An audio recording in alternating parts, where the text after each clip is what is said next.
நான் எடுக்கும் சமையல் வீடியோ இருக்கணும் என்று பார்த்து பார்த்து எடுக்கிறேன்.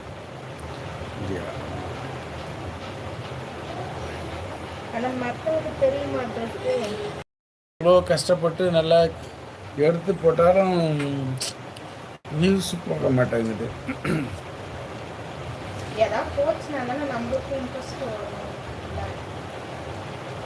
ஒன்றுமே இல்லாமல் சும்மா வீட்டில் ஏதாவது போடுறாங்க. ஒரு சோபா வாங்கிக்கிறேன், சோபா பாருங்கள், அது வாங்கிக்கிறேன், இதை பாருங்கள், வீடை துடைக்கிறேன், செவத்தை துடைக்கிறேன்னு தொடச்சி ஒரு வீடியோ போடுறாங்க. அது வந்து ஆயிரக்கணக்கான வியூஸ் போகுது, லட்சக்கணக்கான வியூஸ் போகுது. அது சும்மா ஒன்றுமே இல்லை அவங்க செய்கிறது. ஒரு மீனை கட் பண்ண, மீனை இப்படி கட் பண்ண அப்படின்னு சொல்லிட்டு ஒரு வீடியோ போடுறாங்க, அது லட்சக்கணக்காக வியூஸ் போகுது. நம்ம கஷ்டப்பட்டு நல்லா போகணும்னு சொல்லிட்டு எடுக்கிறோம், ஒன்றும் போக மாட்டேங்குது. என்ன பண்ணுறது? சும்மா அரை கிளாஸ்